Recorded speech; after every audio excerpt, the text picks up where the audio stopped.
Hey, in this video, I'm going to talk about the time after the plea deal to my sentencing, essentially preparing for prison.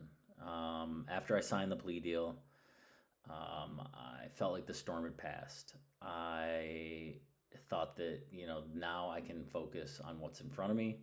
For the first time in years, I had a path laid out. I had a start date, which was my sentencing date for prison.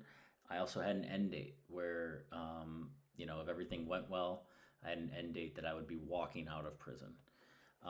It wasn't freedom, but it was a direction, and that brought me more relief than I expected.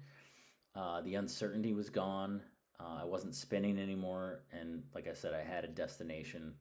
Even though that destination was prison, I knew where I was going.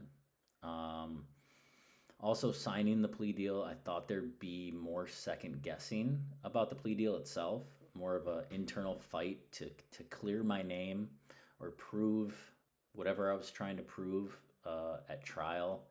But that really didn't happen. I was at peace with my decision. At the same time, I was working with my support team, my therapist on the much heavier part of that, the grief and shame of knowing that my actions caused an accidental death. That's a weight that I'll carry forever. Um, I had to face the reality that, someone's son, someone's brother, someone's grandson is gone forever because of my actions. And that will never go away. I don't look at it as something that I can just move past. I'm not going to wake up one day and be like, oh, I can breathe. This is something that I've now gotten over. What I try to focus on is how to move forward with it as a part of me. And that's something I work on every single day. And that's probably something I'll work on every single day for the rest of my life. Um, Back to the actual criminal side of things, I was in full on prep mode at this time. Once the deal was signed, kind of a control freak, I guess. My brain shifted into prep mode. I didn't want to walk into prison blind. I wanted to kind of control what was going to happen, which now I know you can't.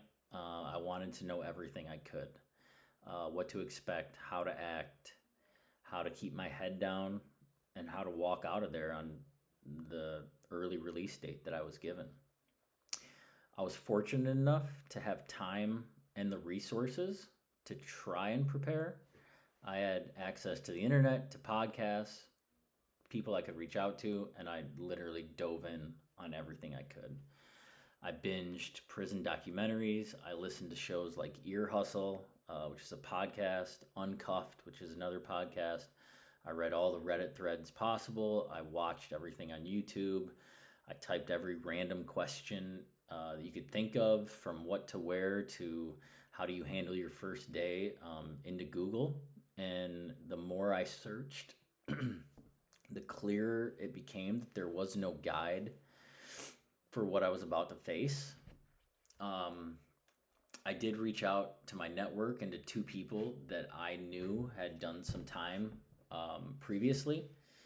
One was a gentleman who was older than me who had done a county year, and I sat down with him, and he gave me some extremely valuable perspective, some real solid advice.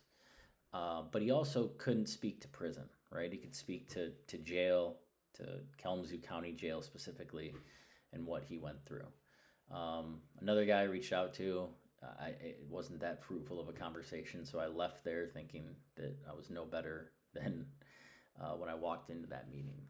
That's when it hit me, when I came home from that, and even with the time and resources and the determination to prepare myself, I couldn't find what I was looking for. There was no structured playbook. There was no central place for practical, real world preparation for prison. And I remember thinking, if I can't find this, what about the people that don't have the same support or access that I do? That gap, those unanswered questions, is why I started Another Day Down. because I know that it feels to search for answers that don't exist. And if you're watching this and you're going through something similar, you don't have to go through it alone. The countdown to prison wasn't just waiting, it was preparing. But even with all the prep in the world, there's still a moment when it all becomes real. For me, that was the day of my sentencing, and that's what I'll discuss in the next video. Thanks.